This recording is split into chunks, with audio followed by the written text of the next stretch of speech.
So, for example, the size of Mercury, really, just pick a planet random. The size of Mercury, for example, related to the rotation period of Pluto. We're talking about a physical object, the size of a physical object, and its movements. They're not related. Well, they're related to their rotation around the sun. Okay, but and whatever else. Size related to size, but size related to movement. That's not a natural occurrence. Right across the board, the size and the motion and the movement. The rotation period, movement. The orbital period, movement, and the sizes, movement. Physical, movement, all related together in the same manner as we see in our own DNA and our own number system, an abstract number system. I find that hard to understand as a natural process.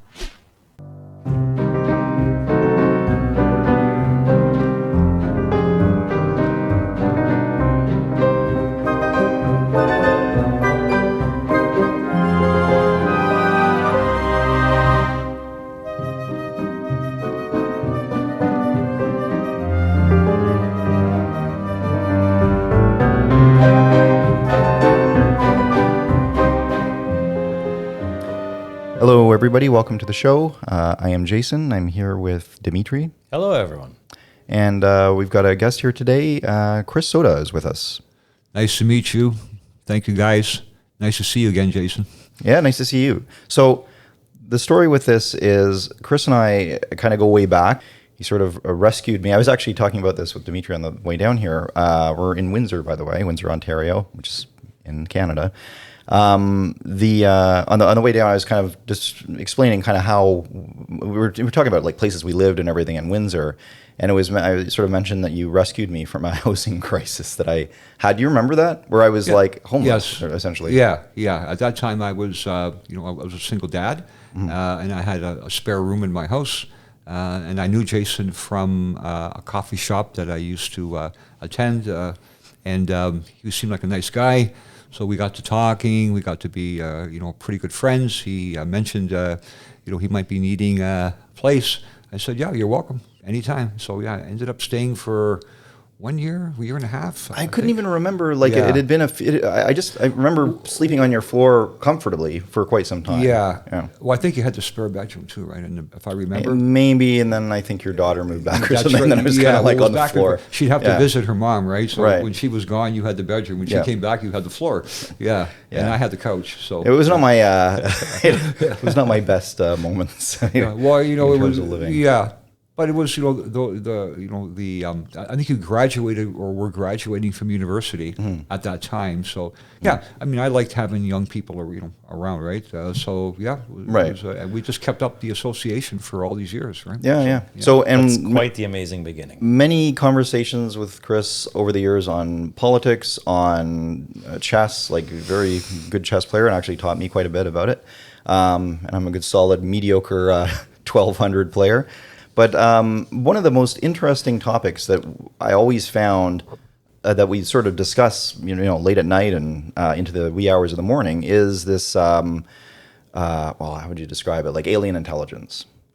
And you, I think, first introduced me to that book by Colonel Corsi, The Day After Roswell. Yes, yeah. And, so this is a guy, for those of you who aren't familiar with the book, like... Corso. Was it Corso? Yeah, okay, I said Corso. Day After Roswell. He wrote that basically on his deathbed. He published it, pretty close to the time that he died because I think he just wanted to get everything off his chest, before he passed away. So maybe you want to tell everybody what if they haven't seen the book or read it, what it's about. Yeah. So it's the book itself. Yeah, I think Strom Thurmond did like the senator, the famous Republican senator. He did a foreword to the book, and they had no idea what it was going to be about. It was just kind of thought it was going to be about because Corso was what is it, Korea? He did a lot of more famous for the POW issue, where when the Americans had sent soldiers to Vietnam, a lot of them went missing. Presumed dead or actual POWs, nobody knew. Corso was one of those guys that, hands-on guy. He was trying to figure out where these Americans were, and he found out, for example, that some of them had been sent to China and other places. So he was more famous for that. So people were quite surprised when they found out that he wrote a book, that the actual topic of the book was something completely different, which was that he basically was the point guy for hiding evidence of this alien intelligence, specifically a spacecraft that had a crash or landed in the western U.S., and it was his job to collect all the pieces and whatever part of the spacecraft was still intact, and then first of all to hide it from public view. So they came up with the weather balloon idea. They still have that. So this is the Roswell crash. Yes. Yeah. Well, we think, we're actually not sure, but we think it, because we think there was a couple of crashes, or there may have been more than one. Right. But in any case, he was in charge of one of those crafts, of hiding one of those crafts, and then they wanted to find out more about it, but they were worried if they did the work exclusively in the U.S. and with only the pieces that they had intact, that there's a chance for theft or other people. If you remember, the nuclear power secrets from the Rosenbergs, etc., had recently gone into Russian hands. So people were worried that the same the officials were worried that the same thing could happen with this spacecraft, right? Yeah. So this was in late 40s, early 50s. Yeah. Like Roswell crash was 47 or 48. Yeah, that's right. Okay. Just after World War II. But remember the Rosenberg thing with the spy, right? So, Yeah. So it was The Red is Scare, it the Cold War, right? So it was a lot of different times. I mean, a lot of people. So you have to always consider the context. So what he did basically was he was point guy, I think, for 5 different presidents. So they kept him on because they didn't. If a president was out and he was out, then another person would have to come in who would then have the same secrets that he had. So they just kind of decided to keep it with one guy. Yeah, right. Yeah.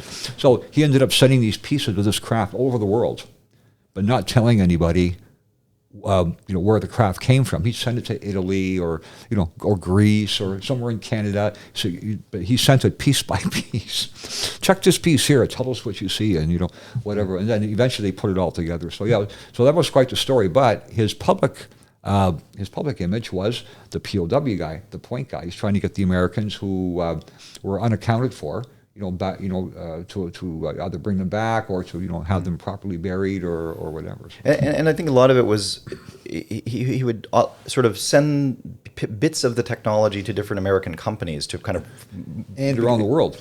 Oh, and around the world. Yes. Okay. Yeah. And with the idea of, I thought it was with the American companies just so he could kind of like promote American interests by okay, we founded Velcro, for example. Well, that's the long-term goal, yeah. But remember, when he's sending these pieces around, he didn't tell them what the end game was here. Right. He said, we have this piece here. Could you tell us what it is? And a lot of it was university. You didn't send it to military. You sent it to universities around the world. Well, by fragmenting it, you're really obfuscating the entire larger picture of what it is. Yeah, well, he was letting them focus on that one little natural small, that little piece, right? He would take little. They couldn't see the big picture. So, for example, if the thing was as large as my coffee cup, they try to take a piece off that and then have it analyzed, and from that analysis, they would figure out what the rest of the piece was. So this was their goal. But again, Cold War times. There were also a lot of UFO sightings at that time.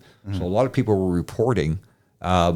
Spacecraft or objects in the air landing, or this, there are a number of power outages in the U.S., brownouts, as they call them, related to. So this whole issue of alien intelligence started to come to the fore. The potential existence of alien intelligence come to the fore.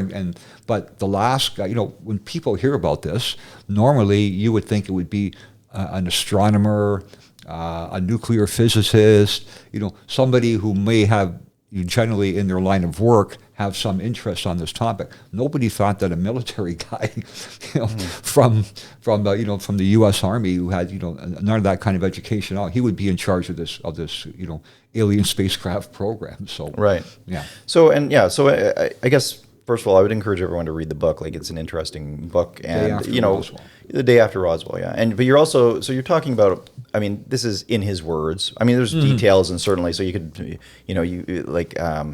the guy literally did work. I can't remember the name of the base he worked at, but I don't remember. But he would. But the timelines all add up, and it's a kind of a case of I think you could always conjecture. He was. lying or something like that, or made up this elaborate story, but he did sort of write it on his deathbed, and there's certain that's correct. You're right. credence that comes with that. Yeah, there are certain points in the book that he kind of mixes up the dates on it. But remember, he's like he's an older man, and he's not in good health, right? And he had so much on his plate at the time, you can imagine.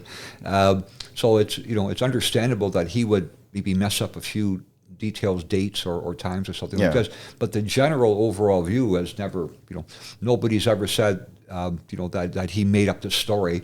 I mean, practically speaking, who the hell would make up a story about this on their deathbed, especially when they're known for, POW issue, right? Which is something completely different. Like your legacy is kind of secure at that point.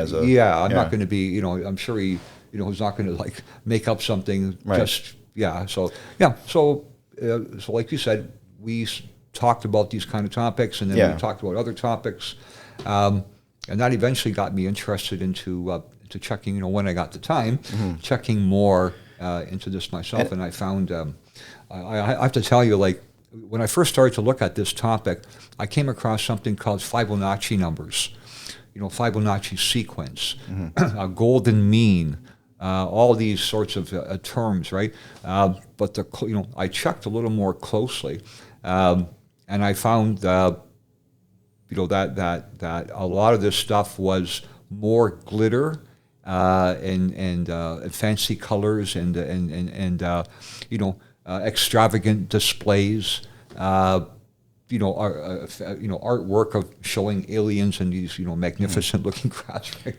So, but when you crunch the nuts and bolts and you get down to it, one of the most common misperceptions on this topic is that the Fibonacci sequence and Fibonacci numbers actually have some mystical or mysterious value. It's really not true. All right, so so let's just zoom out a little bit and just kind of get some perspective. So so you wrote a book in, I think, 2011, something like that? Yeah, I think I finalized it in I think I probably had the rough draft in 2009 or something, but I actually and this book, I think, distilled a lot of the stuff you had been telling me for years, and a lot of it, and there's some new stuff and whatnot. So the book, I was just going to go through a little bit just to give a synopsis of just the things that we're talking about. So you mentioned so your book, Hollow Be the Name, is the name of the book. And some of the stuff you mentioned was with the numbers. I'm surprised to hear you say, so the Fibonacci sequence, so that's just so everybody has a perspective. So this is this idea of, so Fibonacci is used in I don't know, I use it at, trading, like stock trading, like the Fibonacci numbers are it's kind of key places where you'll see this, or at least the perception is that, those are areas of support or resistance for buying and selling stocks. And so people like traders will use this thing, just like a template or something. Yeah, they'll take the low and the high of the stock, and then they'll find the Fibonacci area within it and be like, okay, that's this line, that's where there's likely to be some action. And you don't know if it's a self-fulfilling prophecy or what it is, but whatever, that's what they use it. But it's all over nature, and like you said, the golden mean, anyway, why don't you go ahead? And talk about no that problem. Yeah, so a lot of people when they think about the topic of alien intelligence and we're revisited by aliens from other places, and we can kind of put a parameter on that term alien intelligence. We can include this to be God or gods also. A god or a gods. It's the same thing, whether it's a spiritual alien intelligence or a physical one or both.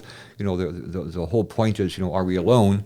And is everything happening here, quote unquote, naturally?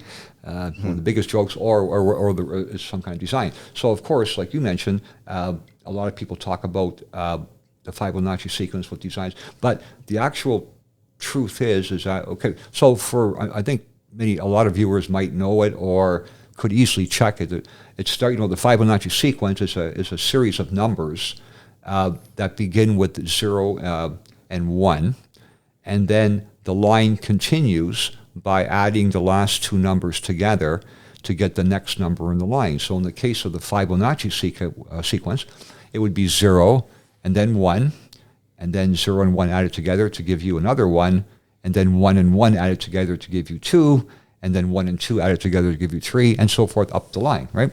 So this is, known as the Fibonacci sequence, and on the internet and in other places, you'll often hear that these numbers are special numbers. The 0, the 1, the 2, the 3, the 5, 8, all the different numbers. Okay, but the actual fact is you can start with any numbers. First of all, you don't need 0, 1. You can put 2, 10, 3, 9, 6 tenths and 1 quarter. I mean, you could, -4 and 8, well, whatever two numbers you, as long as it's not 0, 0, because obviously you can't add 0 and 0 together to get another number, unless maybe you're a politician. But otherwise, like an actual. But what do these numbers try to achieve? What do they try to indicate? Okay, so what are they pointing towards? Okay, so the people who, in the case of the Fibonacci sequence, they believe, first of all, that these numbers themselves are special. So the actual 0 to start the line, for example, and then the actual 1, and then the actual 1 again, then the 2. So these actual numbers have some sort of value. So the 2s and 3s and 5s are special numbers more than other numbers are special.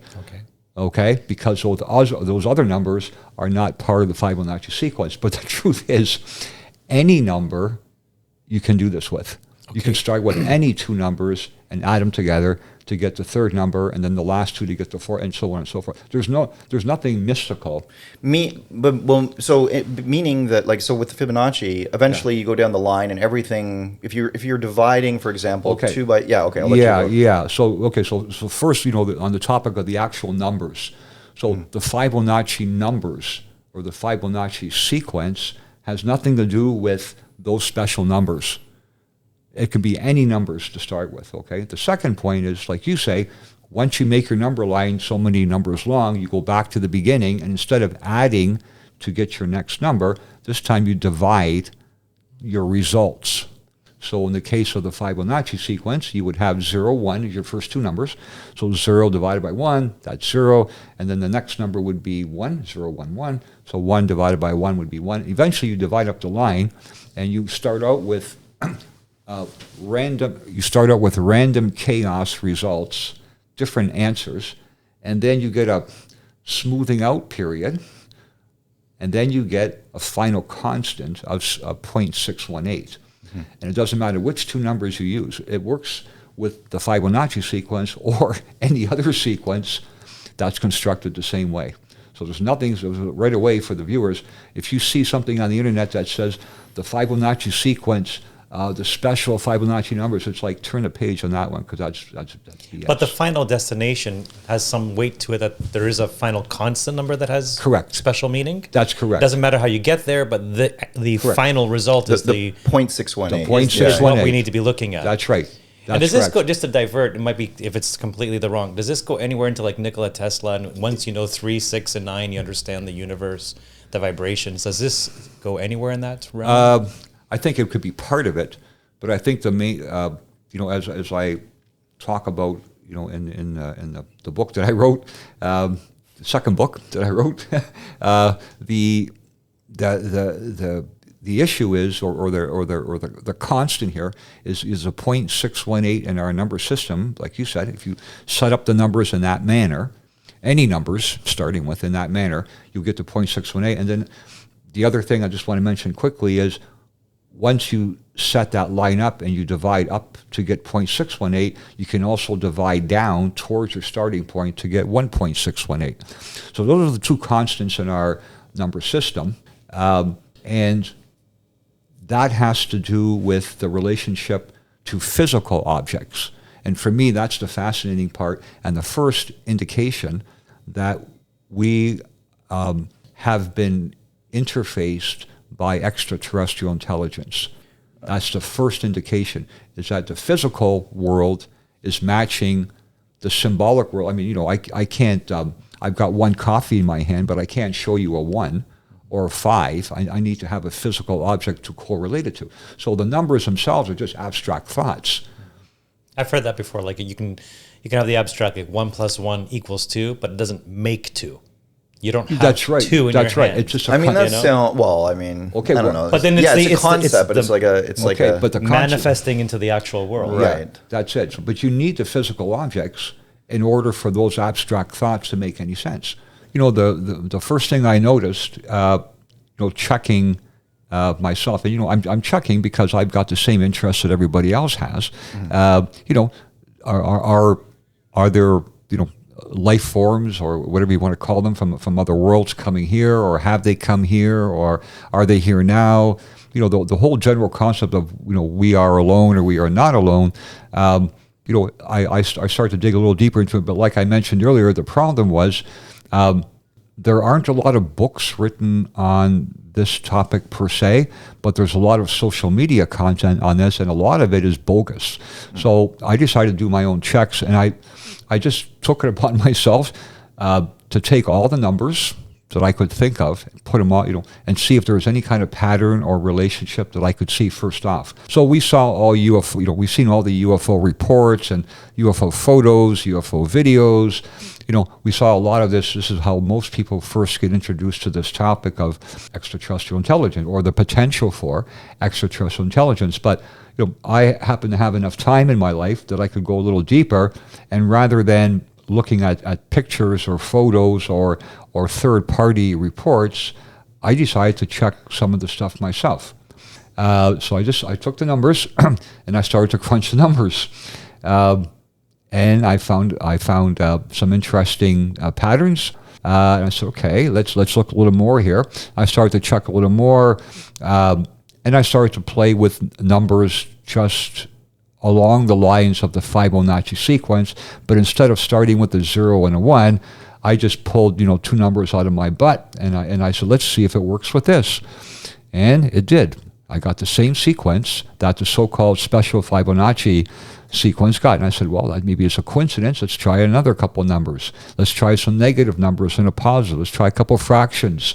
Ba-doom, ba-doom, ba-doom, and every single time, I got the same result. But so they all land in the same place. All land in the same place. And it was 0.618 and 0.618 dividing, once you make your line, dividing from the beginning up towards a certain point where, again, when you first divide, you've got random results, what are known as chaos. And then you've got a smoothing out period, and then you've got a final constant, 0.618. Coming back from the end of that line towards the beginning, you've got a second constant of 1.618, and then you're walking over the same territory that used to be your smoothing up period, and then you walk over your random your random chaos, and then you're back at your starting point. So it's the same thing up and down the line. Do you see any sort of like parallel to this in like the Big Bang Theory and like just the chaos of the universe, and then here we are on idyllic Earth? Are we could be like some like we are the final constant mathematically here? Okay. Well, yep. How does this manifest? Are we the manifestation of this number? Can't say for sure, but I since you brought up the Big Bang, I think it's a good point, because if you can conceptualize the Big Bang as being the original input of the numbers in your number line, and of course when you have a Big Bang, you have stuff strewn everywhere, so then you have chaos in your number line. There is some collection of material that exploded. So you can imagine your number line being the same way, a collection of starting numbers that explode into a series of other numbers moving up the line. Okay, and then that explosion turns into a random chaos, and then turns into a final constant. Mm-hmm. Okay, so someone put order to the chaos. Exactly. And all of our religious philosophies have always said this.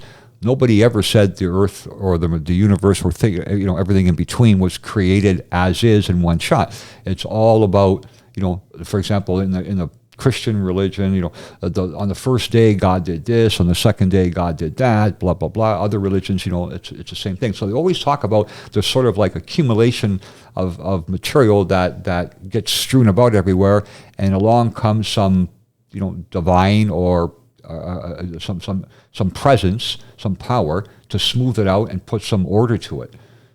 But isn't the tendency, like with thermodynamics and such, away like toward chaos as opposed to toward order? Well, if there's,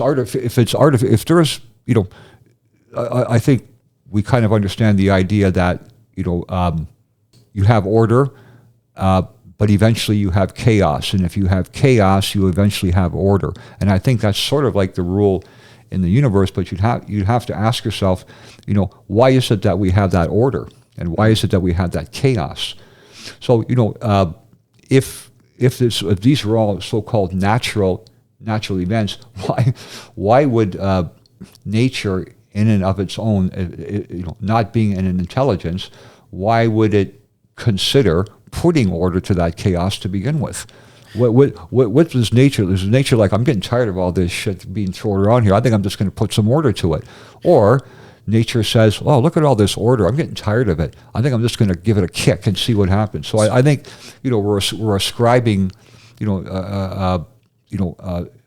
potential powers to nature that haven't been proven to exist.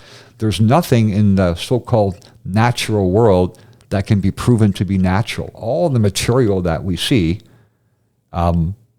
looks like it was created, and definitely in the solar system, our solar system, it was put into order.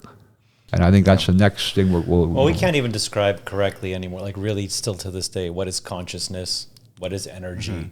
Like if you take the Aristotelian point of view, even up to the turn of the century, most scientists would say the universe was eternal. And it's funny because if you actually go back to the Bible, it actually says something completely opposite. It says, in the beginning, what it said, Genesis says there was a beginning. So the ultimate cause of the beginning was, in terms of the Bible, was God. It actually says there was a creation moment. That's a big, and it's literally describing science inside the Bible. That's another issue. Aristotle had it wrong by saying. That's a very good point, Dimitri. Very good point, because a lot of the, I think we've all seen it. As we investigate scientific topics, we invariably run into people who have those same interests, but who think, well, that's just religion.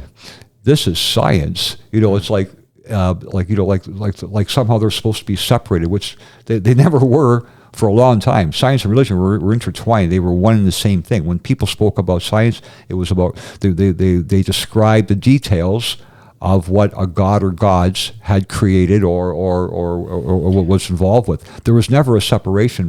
Well, there was a branching off because you had, Galileo and everybody, because at that point there was a difference between religion and science where they were like, well, wait a minute, the sun is the center of the universe. And it's like, well, no, it's not. Like, obviously it's the earth, and that whole debate. Yeah, that's right. But no one ever said, in the Bible, no one ever said that the sun was the center of the universe. That's a human attachment to that's a subjective viewpoint. So I don't really understand why.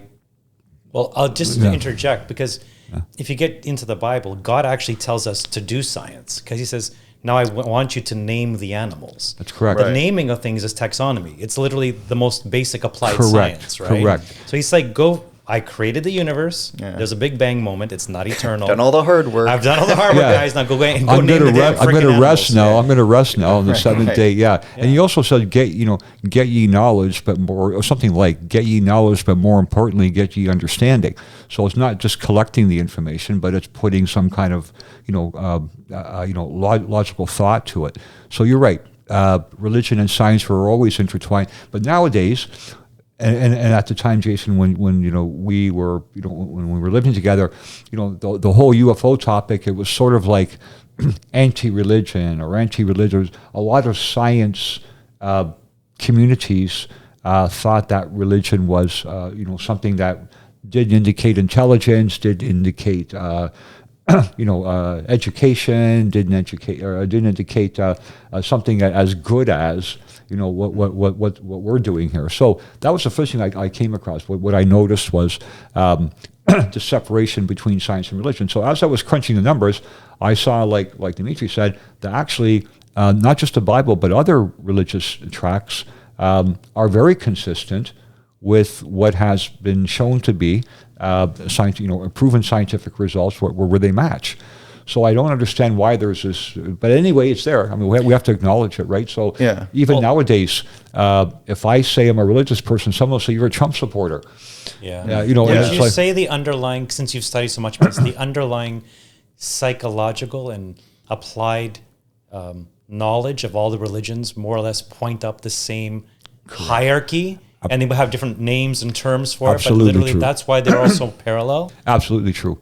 Yeah, I don't think there's any difference between a religious philosophy that's been around for a long time and the science that we have today. In many cases, the science is catching up to the religious philosophies, which I guess we can. I'm not sure if you want to keep going on this topic or not, or you want to change gears a bit. Let me know what you guys I think want to do. that I mean, I guess. So first of all, I just want to say, like, so you have a new book coming out, and it's very. I've noticed, as with your old book, like it's a lot of this touches on sort of religious themes to some extent, and that seems to be coming back in the UFO community. Like they're like, I don't know if you know, what is it, Diana Pasalka? Like, so she writes about.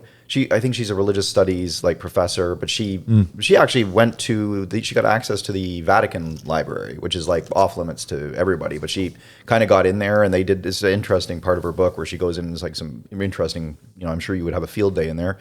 But she writes a lot about the combination between religious and kind of looks at a lot of the same kind of things. I think that you kind of look at. I mean, it's very different, but it's like you can sort of see the religious. I think people are a little more open-minded now in terms of how they're interpreting UFO. Like it's not all about like what the mechanics of the propulsion system on the UFOs. They're not trying to dissect it. It's more like it's more almost psychological and spiritual, which is it's unfortunate because for somebody who like all we have is empirical data. That's all we can kind of base everything on. Like I'm a somewhat spiritual person myself, but it's like I can't.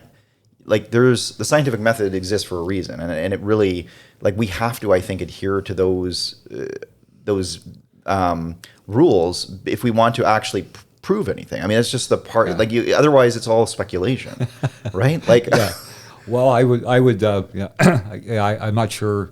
Dimitri, do you want to weigh in on this? No, please. I have something to ask, but I want to hear. Yeah, okay. So I agree with the science, that we should adhere to a scientific process, which religions do, just as much as the so-called quote-unquote science community does. But one of the things I've noticed while crunching the numbers and getting information on the planets and so forth, DNA, I found that a lot of science people are of the opinion that science isn't about evidence, it's about predictions. That if we can predict something's going to happen, then we're closer to a truth than someone who can't predict something. But if any of us, does a casual check for failed scientific predictions, that could be its own book. Well, then they just go, that's science. It's always auto-correcting itself. Yeah. The problem is people think that science is like a god. Yeah. So, especially when you have headlines. Yeah. Well, scientism. Scientism, yes, yeah. So you'll have, I'm just off topic, but just very quickly, you'll have the media will have quotes from someone who says this vaccine is this COVID vaccine is safe, it's effective. Don't worry. If you don't want this, that means you're some kind of a right-wing anti-scientific nut or something like this. And it comes down like a Ten Commandment. Yeah, it's eternal. Exactly. Yes, exactly. But there's a difference between like that's kind of like almost that's almost like religion it's analogous to like religion and spirituality, whereas that's not science. That's people's interpretation of what science is, right? Correct. Yes. So like I think the scientific method and the kind of that approach of like cold facts, what can we prove? Yes. Let's look at things. And I think like a lot of your books, even the things that aren't based on sort of numbers and things that you can actually have proofs about, it's still there's a logic to it. Like it's not quite 100% science. Like you can't unequivocally prove something, but you can look at something, for example, like look at pictures. And I mean, you had the one picture, what is it? The crucifixion from the 1300s where there's very clearly, you see in this picture, what is it, in Croatia or something? Or one of those countries? Yeah, Kosovo. Yeah. So, but it's got this picture of the sun and what they say are sort of the sun and the moon, but you can clearly see figures like almost with gear shifts in it from this painting from the 1300s up in this disc. And it's like one looking back behind the other one. Yeah, like they're in an air fight, like a dog fight, and it's no one comments on this except to say that it's just religious symbolism, and then they show pictures of the sun with a face, and they say it's the same kind of thing. But if you look at those objects, they're not, the particular ones you're talking about, the ones in Kosovo, they're not, they can't be the sun. For example, one of them can't be the sun because it's dark outside. The stars are shining. This is what, anybody who has read about this from the Christian viewpoint knows that when Christ died on the cross, that the sky was black and there was no sun. So if for someone to say that's just a symbolic representation of the sun, it's like, are we looking at the same picture here, buddy? Because it's clearly not. So so it's not just like you said, it's the pictures, but it's the way that the so-called science people, they call themselves science people, how they interpret it. Yeah, and it's clearly off base, like you said. But I can understand how you would. Because it's like a question of finding the right balance, right? Because you can go too far, and you can have people, and you hear them, they're interpreting everything as like UFOs and this and that. And it's like, no. It's like you just have to apply like this sort of objective logic and look at something like that picture and be like, okay, this is the 1300s. This is a picture of Christ dying on the cross. Why are there stars in the sky? And then this is supposed to be the sun. Why does the person's hands look like he's on with a gear shift? Like, how would that even make sense? Yeah, right. Why would that be important? It just takes away from the central theme, which is the crucifixion. But at the same time, when they made that picture and they saw those objects in the sky with looked like gear shifts, that would have been considered normal in the 1300s. It would have been, otherwise it wouldn't have been in the picture. Right? They don't want to detract from the main theme of the picture, which is the crucifixion, by putting a Ford and a Chrysler up in the sky or something, right? So it's ridiculous to think that those could be anything other than natural objects. I mean, it's, or other than artificial objects. Right. You can't have one person looking back at another person operating, like you said, a gear shift. What does that have to do with the central? Are you familiar with the Antikythera device? Who is it now? I don't know how you say it in English correctly. Antikythera device. Oh, that's the one for the ships. Well, yeah, no one really knows what they were using. They call it the world's first computer. It's about 400 BC. Yeah. And the gears inside it, whereas we didn't have gears like that complex on Earth again until about the Swiss in the 1400s. Yeah. So it's about 2,000 years apart. Right. It's incredible. And so what were they using it for in the 300 to 400 BC range? Correct. As a tool to navigate, and people have been around the world. Everyone knew the world was round. That's just like sort of like a myth, set up that the world was flat. Yeah. The really intelligent academia people knew. But just to divert on that, so you do know about it. Are you familiar with John Lennox, the professor, the mathematician who through mathematics believes in God? He's a British, I believe, mathematician. No, I don't know, but you would love him. He's quite famous. So he would say this, and he's very aligned with C.S. Lewis. He's still alive, John Lennox. I think he's about 80 years old. He's saying imagine, right? And Lennox. Yeah. Well, here they're talking about it, aren't we? It's funny. But basically, like, men became scientific because we expected law in nature. And why did we expect law in nature? Because we believe in a lawgiver. Yeah. So because we believe in a God and there's laws, we expect that when we look into the nature, we will also find laws. Not just physical laws, but moral laws as well. So very good point. Yeah, it can be very abstract. And in that sense, we actually are inheriting science from the Judeo-Christian traditions. Absolutely. Because this is where now, like, there's a lawgiver. Here are the laws. Go forth, check into nature. You will find the underlying principles there still. Hence, you must name everything and give it a name and start measuring. Yep. Like, I don't see, if we could solve one thing in our lifetime, to bridge the gap between science and religion. Yep, I agree. And that's the theme of the book I'm writing. Too often, there's this conflict between them. To detract from the main issue for the average person, working a job, taking care of a family, or going about their business in life, they might not have time to go and do all these kinds of checks, right? So, what's the one thing that you could point them to so that they can look at that, take 5 minutes from their life and take a look at that and say, you know what, there's something going on here.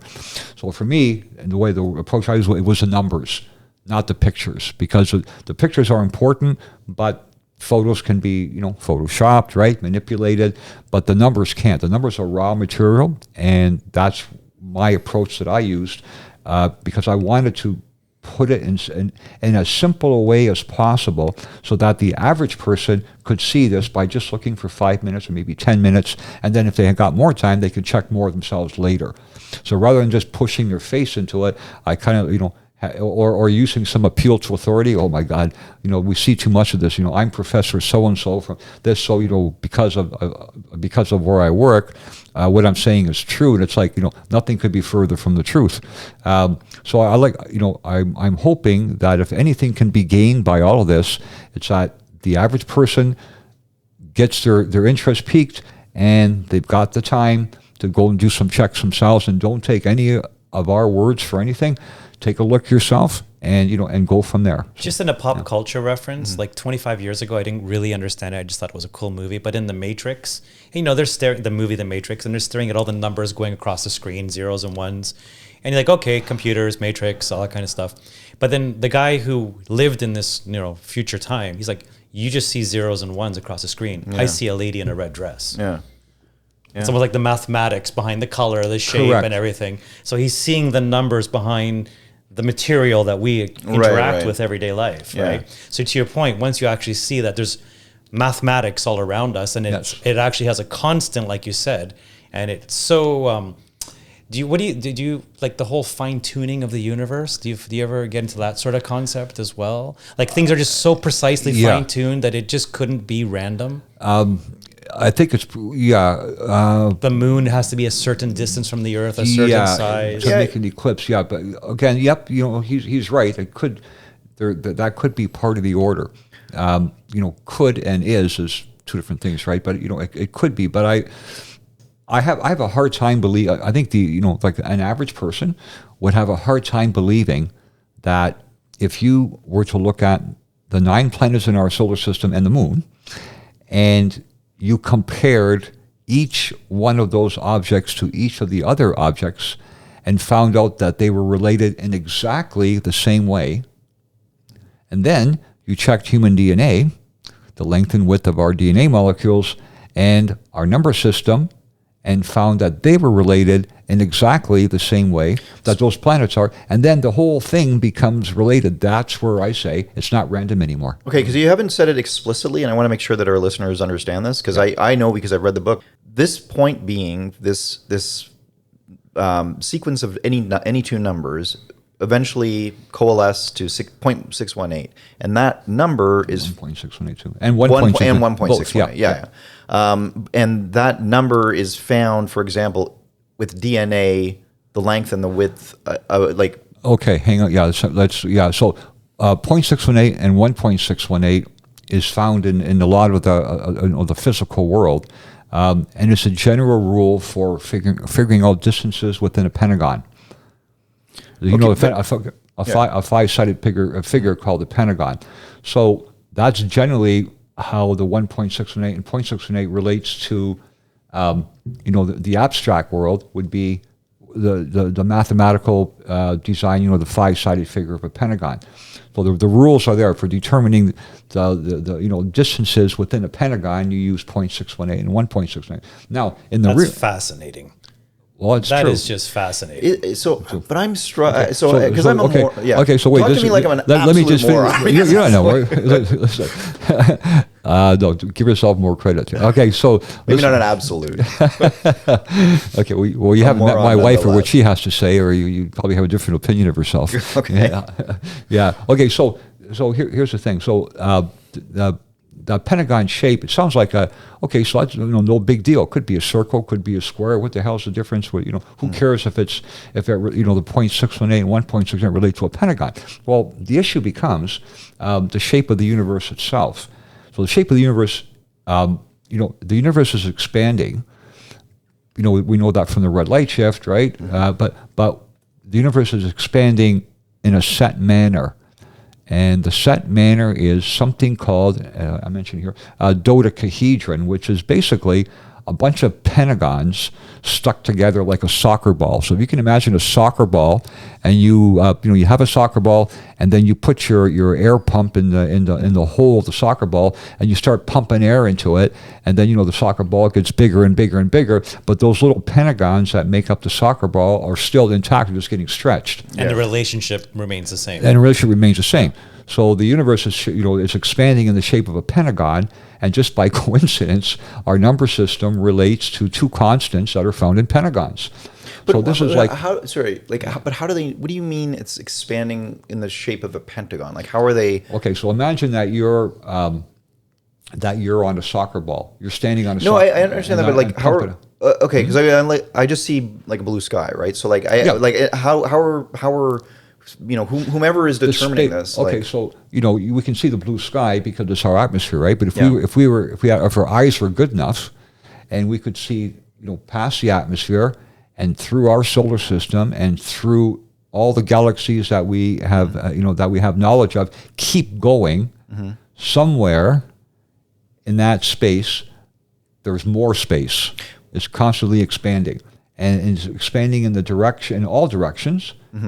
In the shape of a pentagon. So the expansion is happening in a 5-sided sequence. But how are they inferring that? Like, are they looking at like radio waves, or Correct. You know what I mean? So yeah, that's right. They're looking at. No one knows sure why it's happening in that manner, but enough people now have taken a look at this that they say, okay, there's some kind of order to this. So the universe is expanding in a set order, just like it's held together in a set order. Can you tell me why it is expanding? Nah, name is Chris, not God. I can't tell you that. Yeah, but I can tell you that. That would be quite a bombshell if he dropped it. Yeah. I almost wonder if it's just like a metaphor. My special guest today, God the Father. I just wonder if it's a metaphor sometimes that like knowledge is infinite and therefore we can never actually reach the end of knowledge. Right. Yeah, maybe.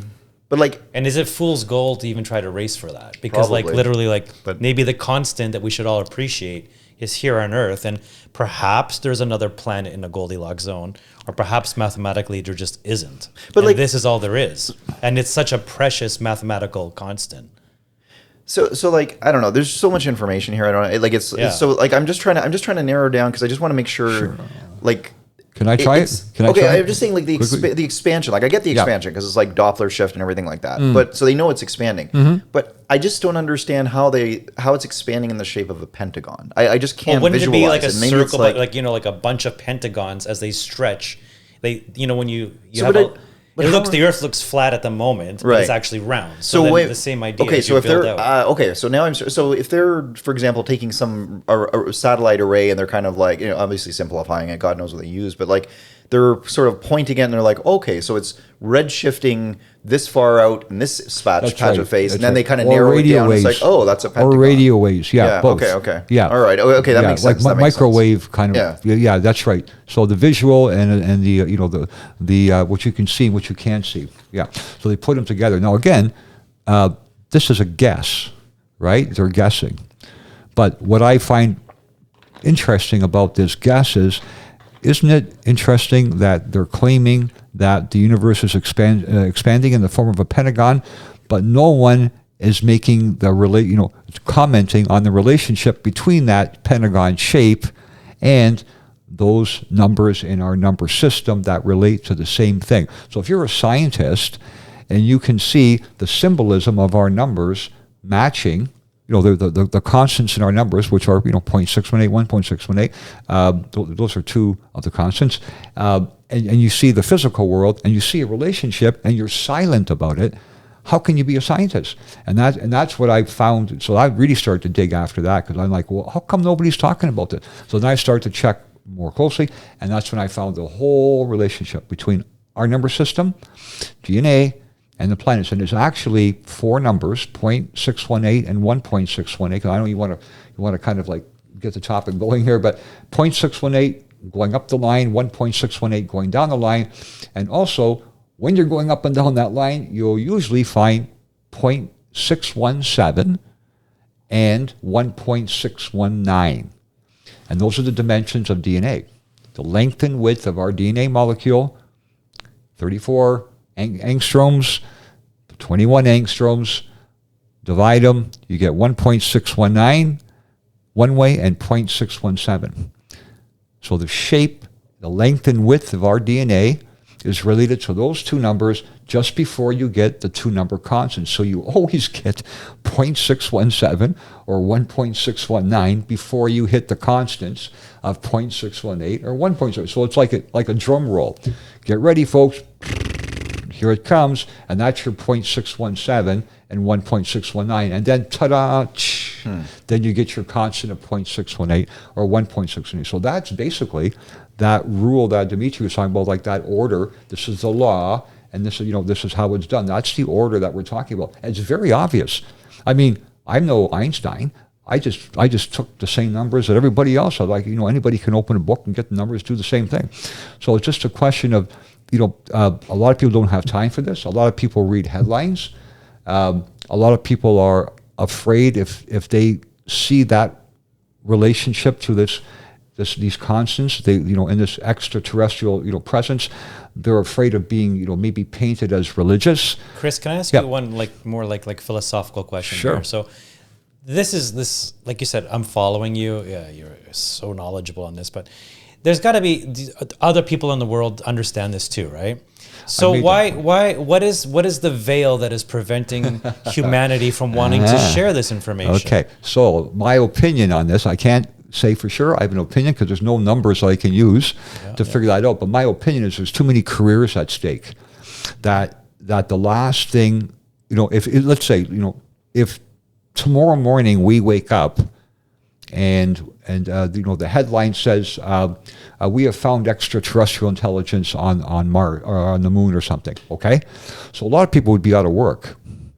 Unfortunately, the people who are looking for example, SETI, SCTI, or something like that. People who are supposed to be in the business of looking for this, they would be out of a job. The stock markets would crash. So you think it's the SETI lobby that's keeping people? Well, I'm just saying it's a whole employment thing. There's a lot of people who teach that there is no extraterrestrial intelligence, or that there is no God, that it's just the atheists and so forth. There's enough people that will lose their job, and then the politicians would have to comment on it.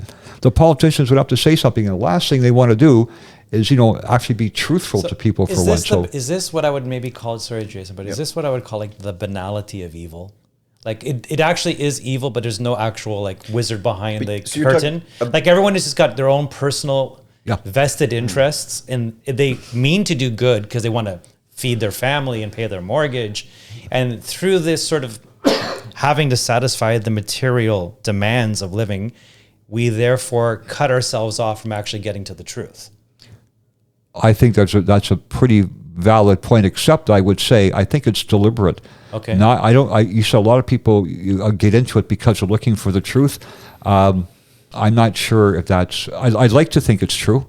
Well, there could be those who don't mean to do evil but are perpetuating it, and those who truly the few who truly know the game, what they're trying to hide. So to your question, do you believe in evil? Yes. Okay. I just wanted to see. I believe in a wouldn't be intimate discourse without you're wanting a question on good and evil, I guess. Just because this is math and it's scientific and it's something. It's the clarity of our thought and understanding the universe, and something is preventing us from sharing this knowledge across the world and helping society elevate to where we're supposed to be.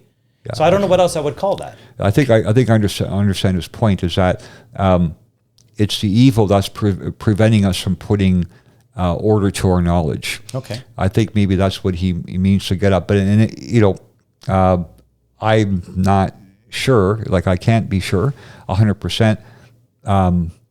If this evil, I mean, let's face it. If there's a supreme evil, quote unquote, then there. I guess by definition, it would be a supreme good. Yeah. And then why would the supreme good allow the supreme evil to do these things, right? So I'm not sure of that. I think everybody, maybe has an opinion on this. But I would suggest to everyone, just take a look, crunch the numbers yourself. Don't believe what you hear today or you read tomorrow. Find out for yourself and then go back and listen to what you've heard. and reread what you read. Put it together yourself. Anyone can tell you something, right? That's the thing. But whether or not it's actually true, I think each person has to do the work themselves. So I'm hoping I can introduce people, get them interested enough in the topics that they can do that.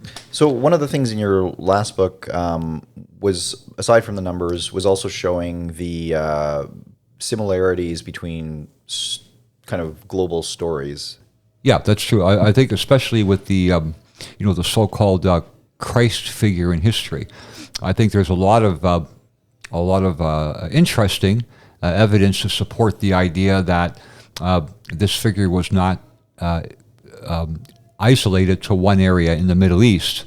I think there have been a number of these Christ-like figures throughout history in various parts of the world, whether it's the same person many times or the same kind of person many times, we're not sure. But in any case, I think there's a reason why people who didn't know each other, who lived in various parts of the world, had no idea that those other parts of the world even existed, or that there were other people in those other parts of the world. They all magically came up with the same kind of story of a hero of some sort, born of a virgin mother, hunted by the authorities, performed great acts of kindness and specific miracles, physical miracles, and then was killed by the state, came back, resurrected, came back, and then left a final message before departing.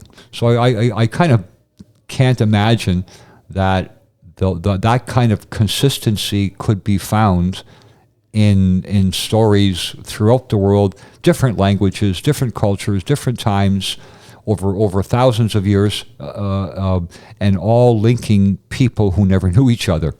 So I just think that would be absurd to think that could actually. And you also, I'm actually surprised, because I read this a long time ago, and I reread it in preparation for this interview, but it was like, I'm surprised at how much, quotes and historical material you have in the book where you're linking, for example, things like Pontius Pilate said, or various Roman senators. All public information, right? Right. Yeah. And which corroborates this idea. They're talking about Christ as if he was a real person. He's like, yeah, that guy who's like out there like causing the ruckus or whatever. Like you'll see that in various quotes. So this idea of having that he was a real person, then kind of going back with in terms of some of the other religions, like Krishna, for example, you referenced. Well, I specifically mentioned the Muslim, Islam as well, because they offer Islam and Christianity.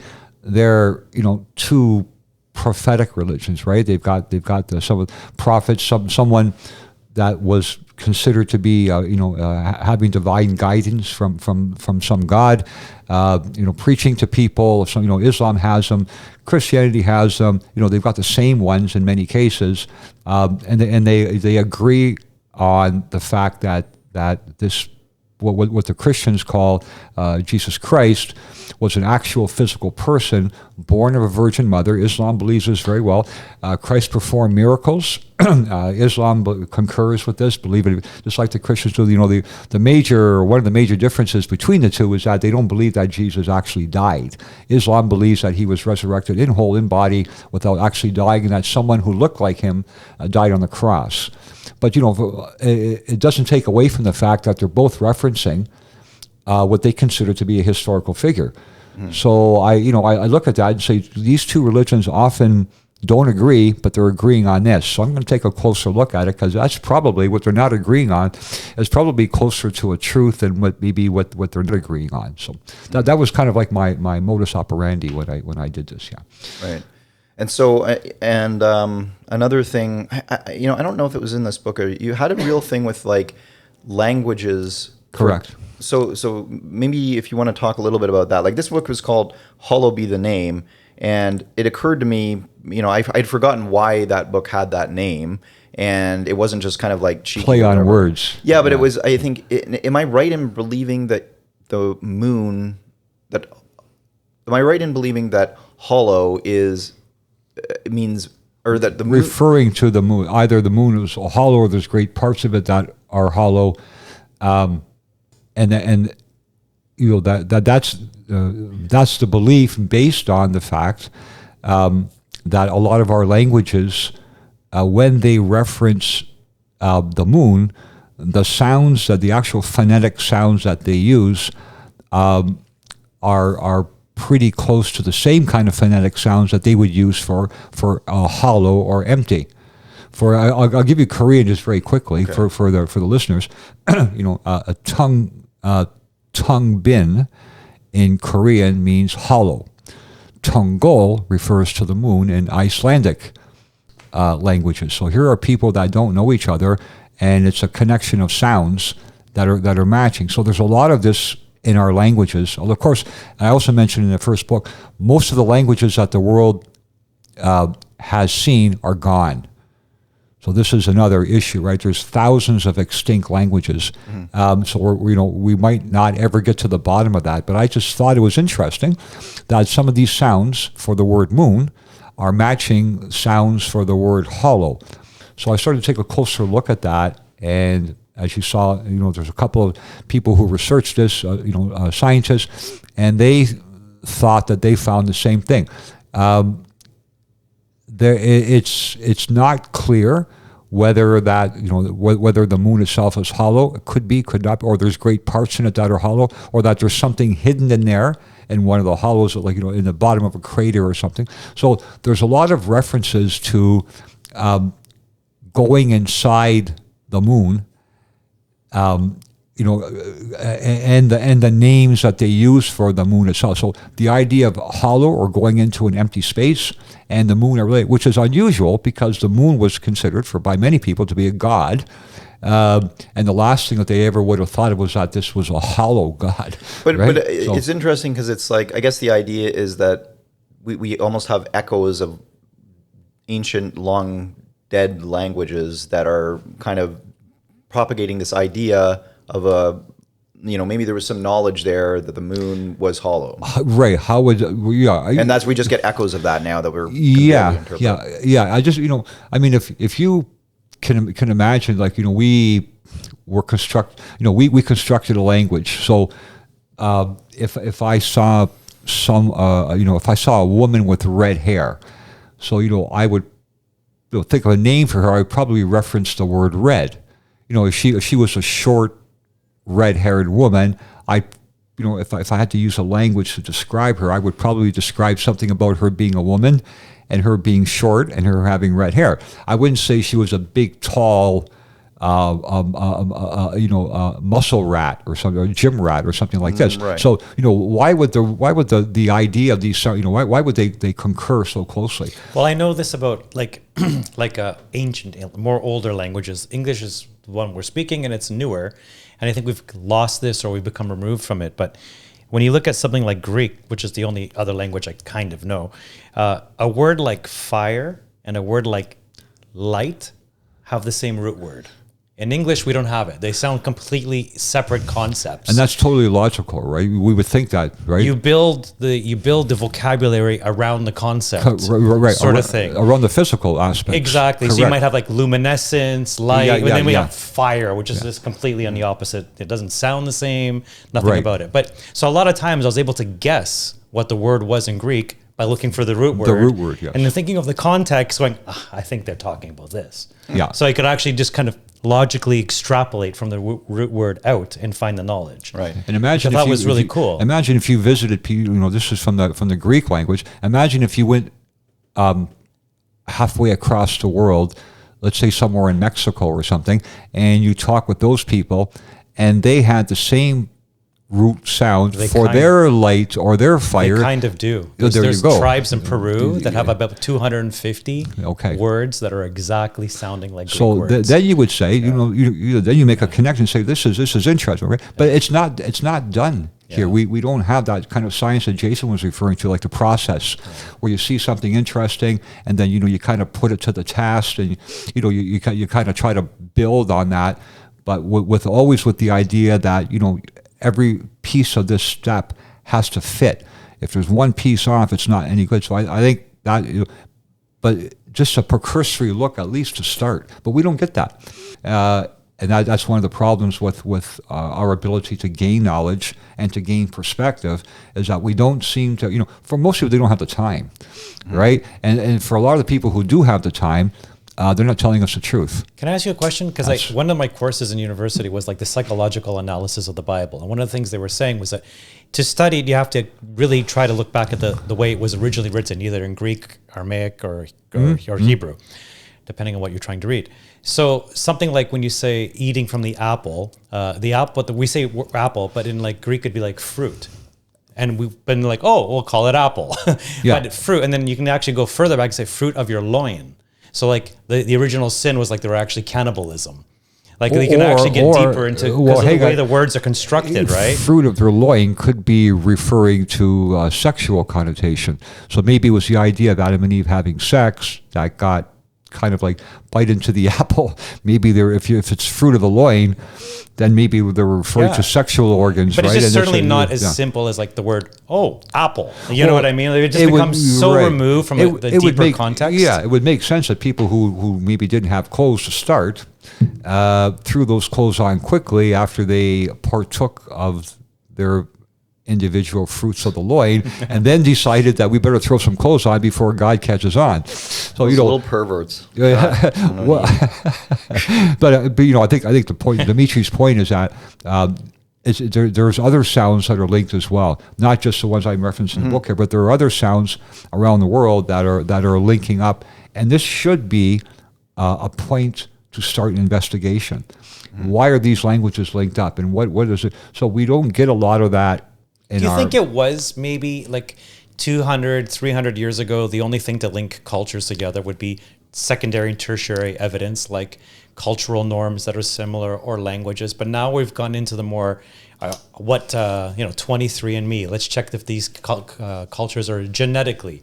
And we just sort of let that kind of die by the wayside a bit. Yeah. I think there was a little bit of that going on 200 years ago, to be fair. Like, you dance the same dances, or you have the Greek key on these same Aztec pyramids as they had on the Roman times. Right. How did you draw this exact symbol the same? Right. And now we're just like, let's just check DNA. Yeah, but... This is a valid point. There's other connections other than just biological ones. And we're just living in a time now where things be in that type of science. Yeah, and I think that and for sure it can't be discounted. Like this whole thing with the hollow and the moon, it's like, the reason people aren't talking about it is because they can infer the mass of the moon based on the gravity, right? So like, I'm sure, so the notion that it's hollow seems to ring a little hollow. You know what I mean? Like, yeah. but I understand what you're saying about the language, but like, and it's interesting. So who knows? Maybe it's a space station, right? It's like the Death Star. Didn't they shoot rockets at one point in time and it rang like a bell? Have I not heard that story? Okay, on the somewhere? Actually, know. the math that we've been shown is that there's something called, the physics side, it's called the moment of inertia, which basically means if an object's hollow, it's going to have a certain mathematical relationship, and it's not there. They say it's not there, but in all fairness, they haven't checked to see if there are any hollow. They've only scoured the surface, so it's hard to figure out just from that alone. But you're right. The general understanding in science nowadays is that the DNA aspect is the most important part. But again, that's one. You can't take you could look at the picture of a Mona Lisa and then cut out one piece of it and say that represents the whole picture, because there's other parts, and that's the part that's missing in our science.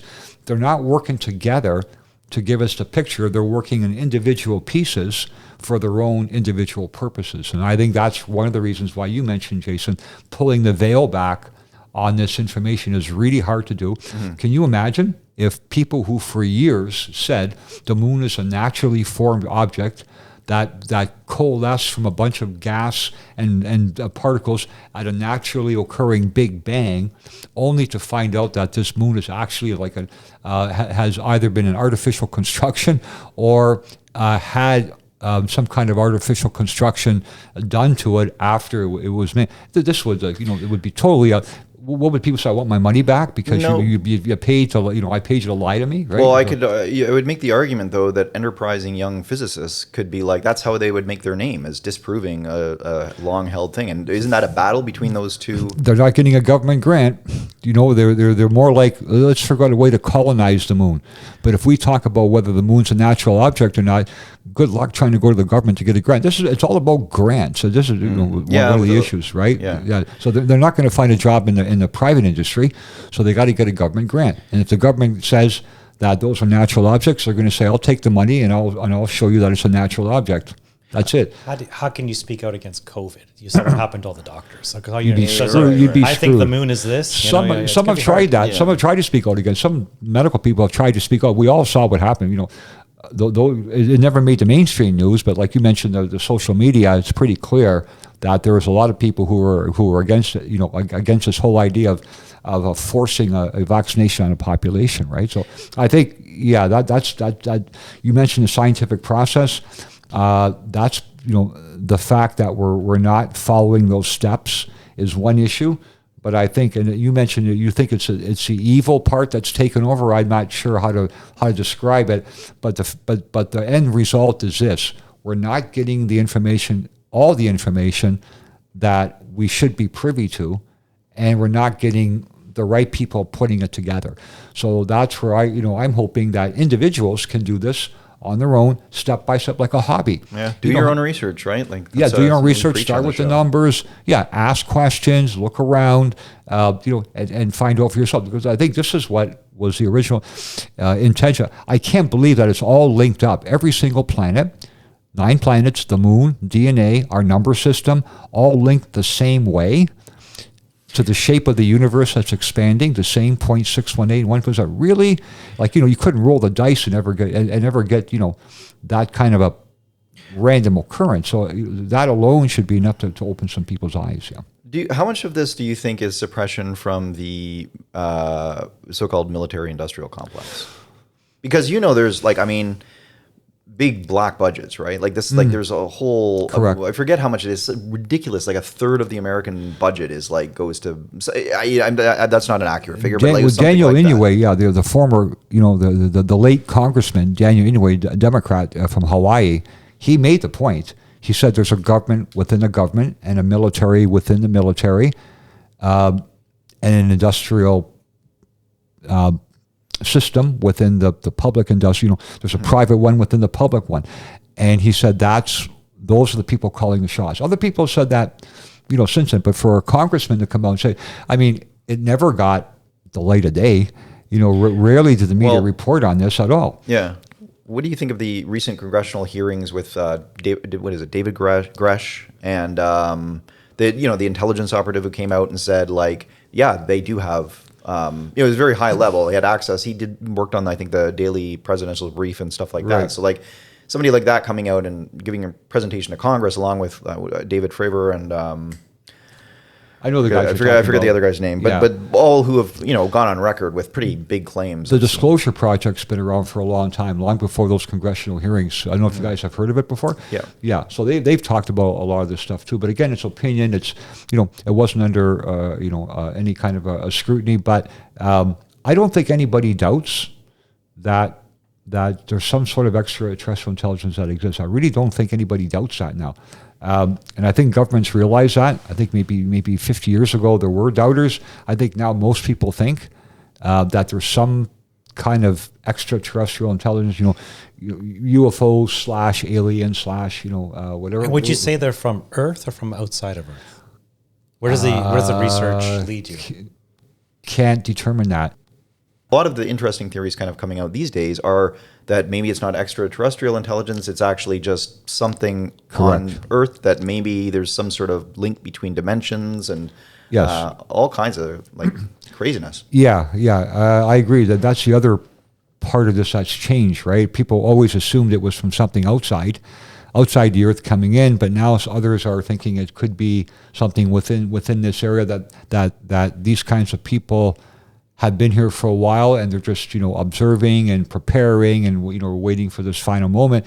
Of course, completely consistent with religious philosophies that say that there is going to be a final reckoning, and it's going to happen suddenly, and that there is going to be an evil presence that's going to pretend to be a good presence. It's all pretty consistent.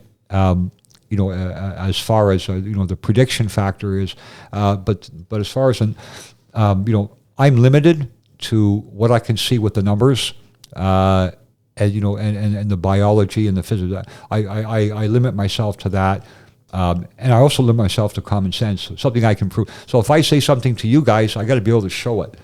I just can't say it. So I got to be able to, prove it in some way. So I limit. So there's a lot of conjecture, a lot of stuff going on. Yeah, it could be, but let's establish first that there is some sort of extraterrestrial. There may be more than one. Mm-hmm. There may be more than one competing. There may be a grand one with minor one. We're not sure, right? But just the whole idea, I think most people understand that there's aliens or UFOs or something like this, but let's get some particulars into how we know this other than, my I think, or here's a picture. Or I think the math part of it is a good way for a neutral observer, somebody who maybe doesn't have an opinion one way or the other on this. How would you get them started? What's your first step? So the first step is take them down the road easy. Here's some number, pick any two numbers you want. Here's a format, see what you can find. Now look at the physical world around you and see what you can see there. Yeah. And I think that's kind of like what I'm trying to do. Can I just try this sentence on you? I want to see how you would interpret it. If you want to get away from the fine-tuning argument, it's so improbable. You need a mechanism to increase the probabilities. You need to consider a multiverse. But these universes are not accessible to us, and there's no evidence to support their existence. Does that resonate in any way with you? Like, the fine-tuning is just so exact that we have to then accept some sort of higher intelligence built this. If we don't accept that, then we have to get into multiverses. But multiverses are not going to be accessible to us, and we can't really prove their existence. So that brings us back to the fine-tuning. But the argument against that would be the anthropic principle, and it would say that we observe the perfectness of our universe because only in a perfect universe could we observe that it's perfect. Okay, that's deep. Well, but true. Like maybe there would be a trillion different ways that we could have manifested, and certainly a lot more than that we could have manifested in this exact perfect universe, but all the other trillion ones, we wouldn't be around to speculate on it. Only in the perfect universe would we be able to speculate on it. Sound right to you, Chris? And I think, I agree with you guys. And I think there's a lot of possibilities for why this universe is quote unquote perfect. For example, the speed of light is fixed, the speed of sound in our atmosphere is fixed, and other constants in physics. Force Planck's. equals mass times acceleration, blah blah blah. Right. So we've got all that, and that's I think the fine tuning part. But the issue is what becomes: is that a natural occurrence, or is that an artificial occurrence?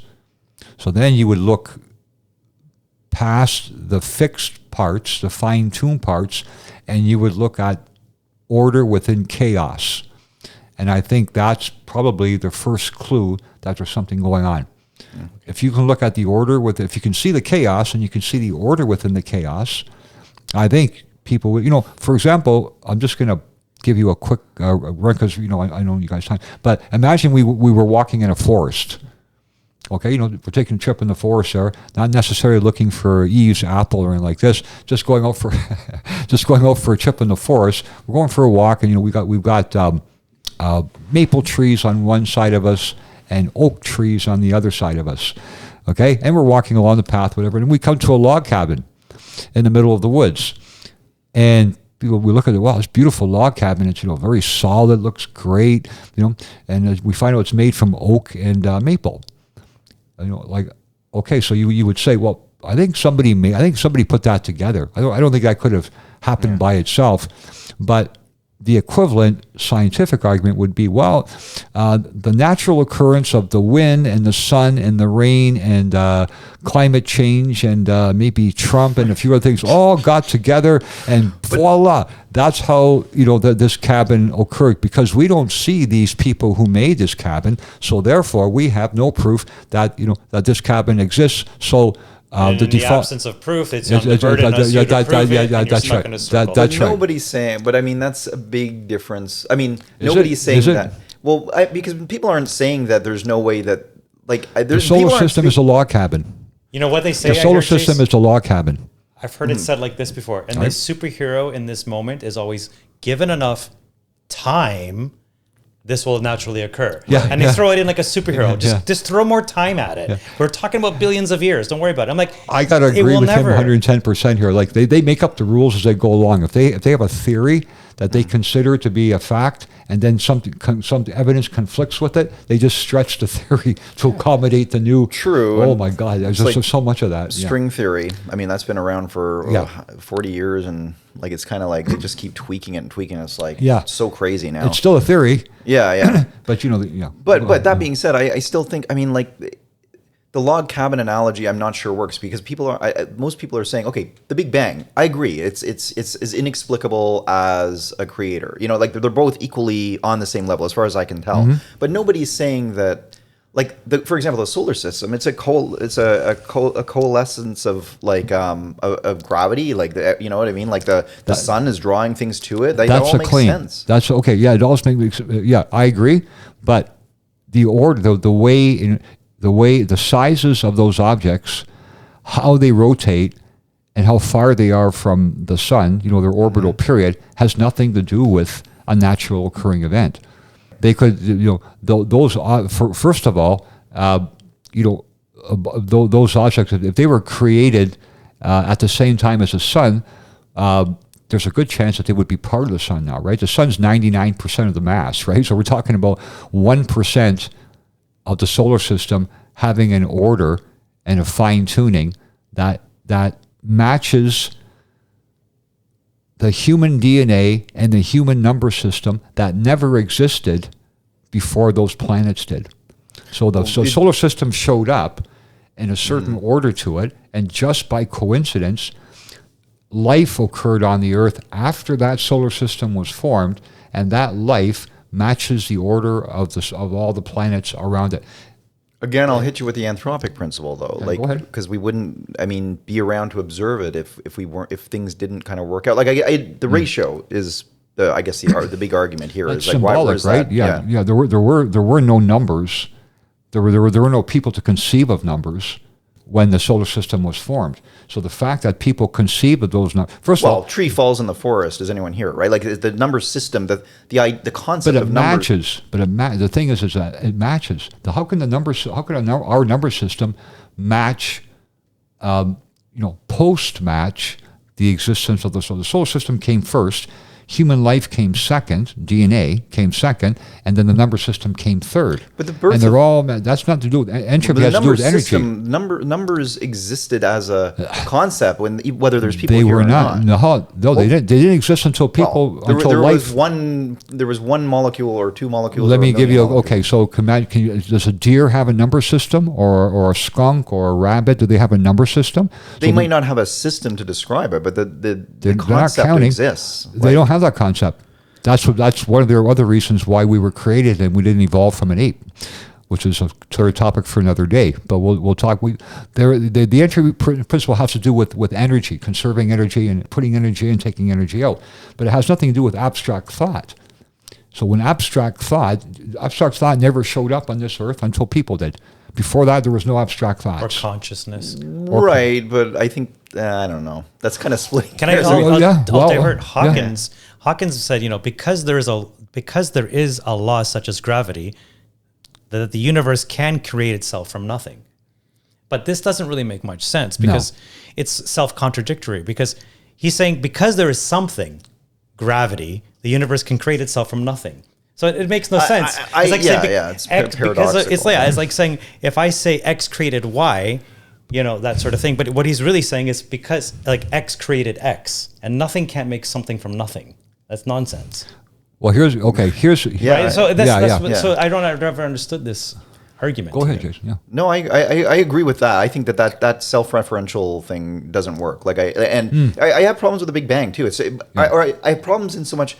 The way I look at it is like, look, there's limits to what humans know, right? Like so that they can say there's no proof. Their contention is there's no proof for a creator. So they have this thing called the Big Gang, Big Bang. Okay, but how would you explain how would you explain not just the order? I mean, there's order in the universe, like you said, planets revolve around the sun. So there's some kind of order there.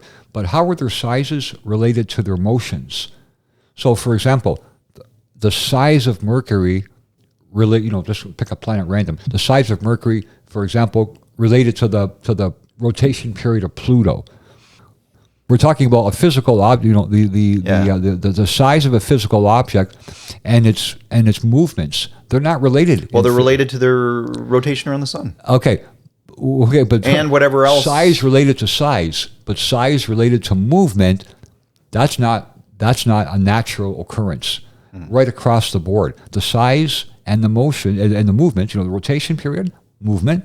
The orbital period, movement, and the sizes, movement. Physical, movement, all related together in the same manner as we see in our own DNA and our own number system, an abstract number system. I find that hard to understand as a natural process. I understand the order, but it's the same order.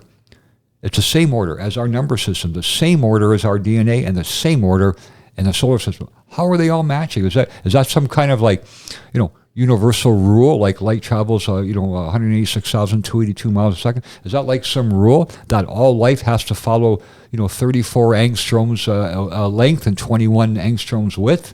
Yeah. And so all number systems have to follow. So I kind of think that the human understanding of numbers is something that was directed, that it didn't happen by chance, because I have a hard time believing that number systems that are abstract thoughts could match physical objects that pre-existed them by thousands of years or millions of years. So it just happened to be like that. It just happens to be that what we conceived of happens to be, in the broader picture, the order of the solar system, and the order of something that, for the first people who made those numbers, they never saw human DNA. They had no idea what that was. What is, more and more, I really think we're in a simulation. Like, more and more, I think that we are in some sort of projection. Call it whatever you want. Yeah. Like organized theater, right? Like, and I feel like it's almost, I don't know, like a video game somebody's playing. Yeah, like a lot of people have this opinion. I agree with you. A lot of people think, my son's one of them. My son thinks that this is like a hologram. Kind of, the reality is kind of like a projected hologram. But is this really any different from what things like the Bible says? It's just that we're using more modern terminology. This world isn't real. It's the world that's outside of this world that matters. Yeah. If you analyze the thing, it's like literally telling us, like, absolutely, we're telling you what's happening. Like God's like, this ain't real. You have no power over me here. This blah blah blah. Right? Yeah. It's literally saying what you see is a mirage. Right? So are we just using modern verbiage to describe it? If we spoke Hebrew, like whatever Aramaic or whatever the Bible was sort of originally written in, like the words, for all we know, could just be like, literally this is a simulation. We're telling you what's happening. Here are the rules of the game, and everybody over the generations, we've just kind of abstracted that, and now it's just like every generation's going to use the words they understand best. So right, today we're going to use the words simulation, computer, things like that, and back in the day they're going to use the words they understood correctly to describe it the best they could. Really, Yeah. That just makes I don't know why. Again, it's the whole religion versus science debate, and I think they actually completely align.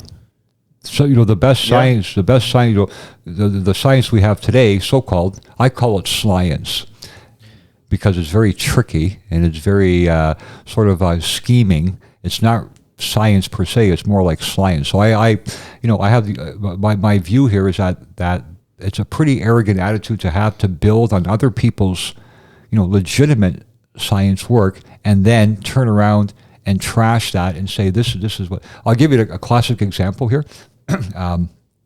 We're talking about whether there is a God that exists and how life occurred here, and a lot of people have the opinion that it's a natural event, that life started here from a random mixture of chemicals and other temperatures and locations and series of events, and created the first cells, and then from there life expanded. Right? Francesco Redi is probably not a name that a lot of people here have seen in a school textbook.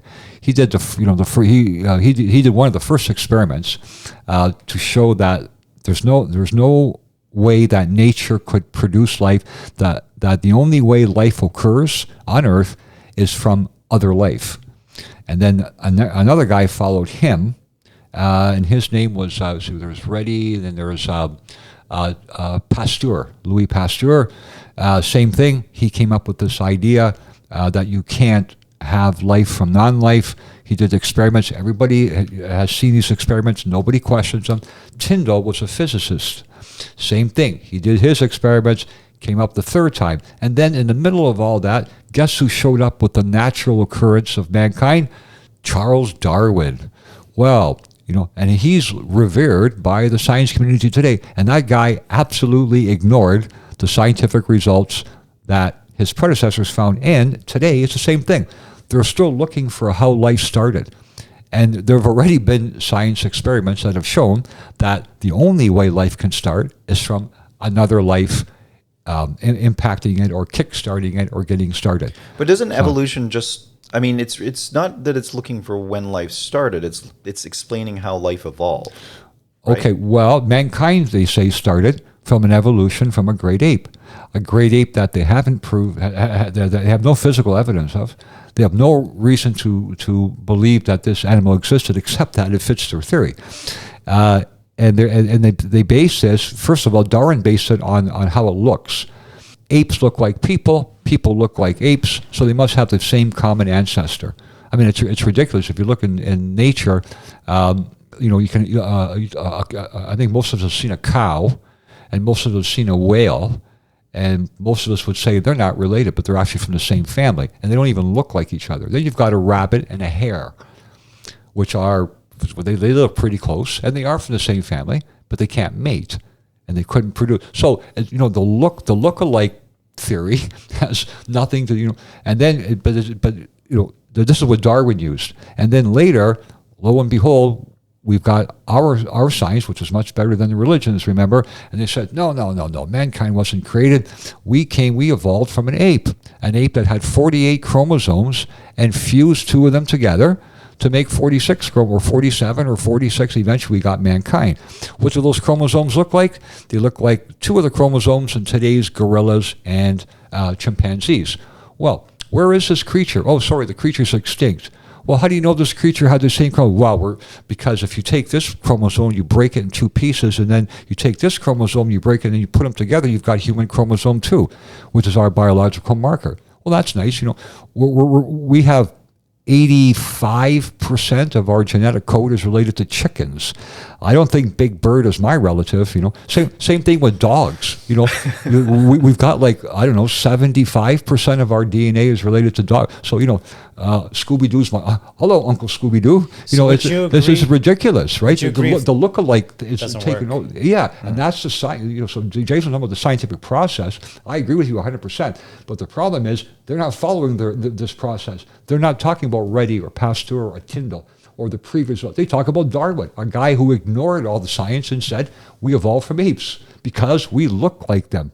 Really, sit down, Charles. Right? I mean, that's basically what this is.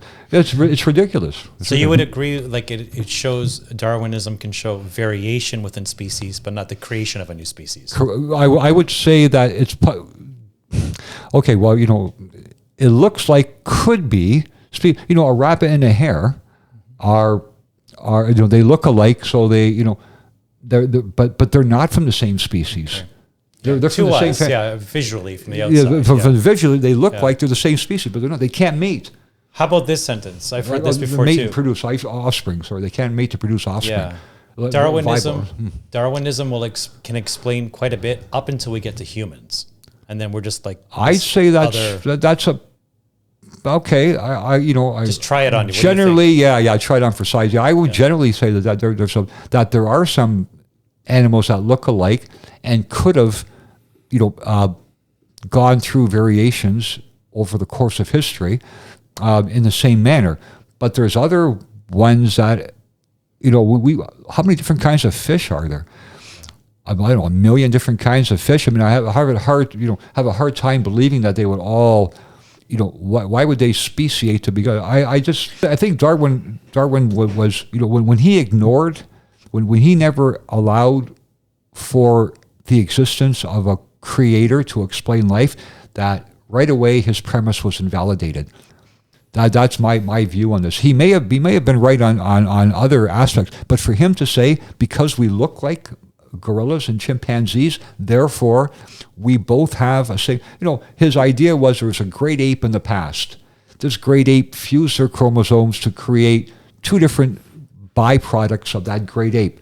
One of them was the gorillas and chimpanzees of today, and the other one was the human beings, and we went our separate ways on the evolutionary chain. This is his claim.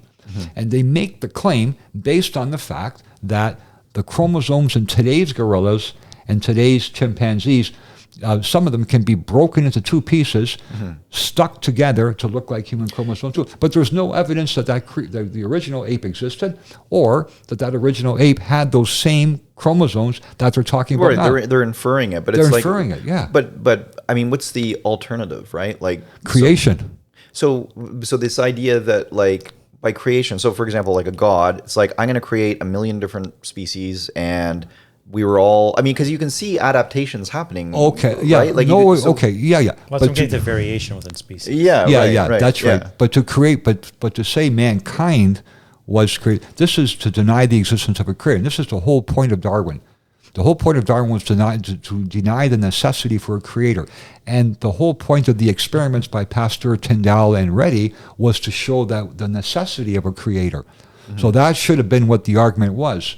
But instead, the so-called, what I call the fraternity of fraud, or the scientific community, they took it upon themselves to separate the religion from the science, like Darwin did, because the other experimenters, Reddy and Tyndall and Pasteur, they put the science and religion together. And so religion says there has to be a creator. We see the same thing in our scientific results. And along comes Darwin, kicks it all at the curb and said, nah, you don't need a God. You just have to look at some ape and you can see it looks like us. So therefore, do you know what's funny? Came though? from us. Again, you just throw time at it, and they just like their magic sauce. Right. But just getting back to gods and ancient Greek stuff, there was the gods and the Titans, right? So the Titans were the parents of the gods, but the original Titan, the Zeus of the Titans, you know what his name was? Kronos. You know what Kronos means in Time. Greek? Time. I know. They're literally just throwing time at it. and that's Saturn also. Yeah. Well, no, that would be Zeus. I think Zeus would be Saturn. Is it the word for Kronos? Okay, well, I know in another language, Kronos is the word for Saturn. Okay. Also for time. It's a timekeeper. Yeah. So you're right. There's a The connection. god of there. time Yeah. is getting thrown at it. Imagine a real scientist. Yeah. Imagine a real scientist having the nerve to say, I'm not looking at any of the religious philosophies that predated our science by thousands. I don't care about them. I'm only interested in this little picture here of this. I mean, it's absurd. Just as it would be absurd for a person who had religious philosophies to say, I don't care about that science. I only care about the Bible or the whatever, the Quran or something like this. So you gotta work together to get it done. That's where the perspective is missing in today's science. They don't cooperate with the religion, and that's where a lot of the religious philosophies have a fault. They're trying to ignore the science. There's a way to bridge them. They always were bridged. It's only recently that they haven't been. I think, bringing them back together would be nice. But, I think that people sort of stay in their lane, right? Like with science, you want to, like, there's no point in what is religion going to give them? There's nothing that can be verified. So it's like, you know what I mean? So they stay in their lane and they're like, which I don't think is a horrible thing. Like, I think the idea of being more open-minded and combining it, sure, but science is science, whereas religion is. I don't see them as separate. You said stay in your lane. I understand that, but you can't stay in your lane and ignore the other lane, because that's just as real. I mean, does anybody think that 2024 years ago, approximately, or 2,000 years ago, that a group of people decided to make up a story about somebody walking on the earth that could perform miracles? Does anybody believe that actually happened? That somebody's like, I got nothing better to do today. It's a slow day, so I'm just going to make up a story about this God, and then somebody else in another part of the world has the same slow day, does the same thing, and then you got people that are fighting with each other, which are still fighting in the Middle East. Muslims and Christians, or whatever, Jews are all fighting each other. I don't know why, but they are. They're all fighting each other, but they all agree that on the existence of a guy named Jesus Christ. Of course, the Jews don't think he was. They think he was a rebel, like an ordinary human being, etc. Right? But no one doubts the existence of Christ. So why would somebody decide to make up this story? So if you said to a scientist, if you mentioned Jesus Christ, he would say, or she would say, there's no proof that Jesus Christ existed. And it's like, so how do all these people that are fighting with each other all come up with the same idea? Well, it's just. I think it's right? sort of irrelevant that he existed from the point of view of a scientist trying to figure out, you get sick, you go to a doctor, you don't go to like a witch doctor, right? Like, correct. I mean, witch doctor is religion, eh, Jason? Damn you! Sure. But if Jesus didn't exist, it would still be like. So my point is to what I think you thought you were going to say was that the underlying principles that he represents, whether he existed or not, still those principles exist. And that's why that story 2,000 years later continues, whether we have physical proof that he existed or not, because the underlying principles are so important to humanity. So maybe in a sense, it was the manifestation of those principles, and that's why we get that same story repeating over and over globally. I think, you said Jesus isn't important in the Jewish philosophy, but at the end of the day, if there was no Jesus, then I think those religions will look remarkably different from how they actually look. Even Judaism wouldn't look the same. A lot of what's happened to the Jews throughout history is based on the perceived existence of Jesus Christ and other prophets. So I think that. But as a scientist, I'm just giving an opinion here. But as a scientist, I have to look at that. I have to look at that and say, can I? Is this like an actual physical reality that I can relate to and that I can understand and I could, put parameters on or whatever I have to do? I shouldn't just ignore it. So I didn't like your comment about staying in your own lane. I think the lane should meet at the intersection and work it. But and I think at the end of the day, that's going to get us the average person who gets up in the morning, goes to work, etc. Takes care of the kids and so forth. What do we say to them? Do we say you should believe religion, or you should believe science, or you should try to understand both, and maybe you get a better picture? Mm-hmm. So I think that's kind of like, and you can do it yourself at home. You don't need to have, you can read and study and do all that stuff, time permitting, but you can do the basics at home. Yeah. So I'm hoping I can get that across to you. I hope we did that today, the three of us here today. So. Yeah. So like I want to, before we let you go, because I know you've got to get going. I just want to say, so your book is not out yet. Your second book. No, I'm still trying to file it. Right. I sent four chapters out, and an introduction, but I'm still finalizing it because I put it all together and it's all like in piles. Good thing we're not filming this interview live in my basement, because you'd see this like what was that? What was that TV show? The guy that had the junkyard and his son, Lamont. There was two black guys. One of them was the father who ran a junkyard, and then there was a son, Lamont. It was Sanford and Son? Yes, yeah. That's my work zone. His work zone's clean compared to my work zone. Okay, I got papers and the things all over everywhere. Okay, so I'm putting it all together. It's getting done, so I'm putting it all together. So I really appreciate that. You took the time here to have me on the show, because it kind of give me a little kick in the ass here and get my stuff organized here. Like, I got to put this in some. I've been waiting for you to finish this bloody book for years now. I keep waiting and waiting. Yeah. I'm like, well, actually, life catches up to schedule sometimes, right? So you got to prioritize, right? Yeah. So I think I mentioned to you before the show about my family said, so I have to take care of that first, right? They're dependent on me and my wife, so I got to take care of that first. But I'm getting it done thanks to you, contacting me and being persistent about this. And it's very nice to meet you too, Dimitri. Yeah, very good. It was wonderful. But I just wanted to say, what's great about this is, and it goes back to the very first thing you said when we sat down about sending the fragments of like crashed ships, like in your Sanford and Son analogy. Of course. Exactly. That bringing all these fragments of information together in writing a book is like the thing that we need to solve most in the next 100 years, because the information's out there. Yeah. It is just fragmented and And even though pulling it all together and putting Yeah. it into some sort of cohesive form, which is what's wonderful about having a podcast, because we all bring our own little fragments of information and try to form something here, right? Yeah, Jason mentioned about pulling the veil back on hidden information. And it's true, a lot of it is hidden, but there's enough out there Yeah. to get exactly like you said. We can take. There's enough pieces out there that they can be put together. They can't hide the number system.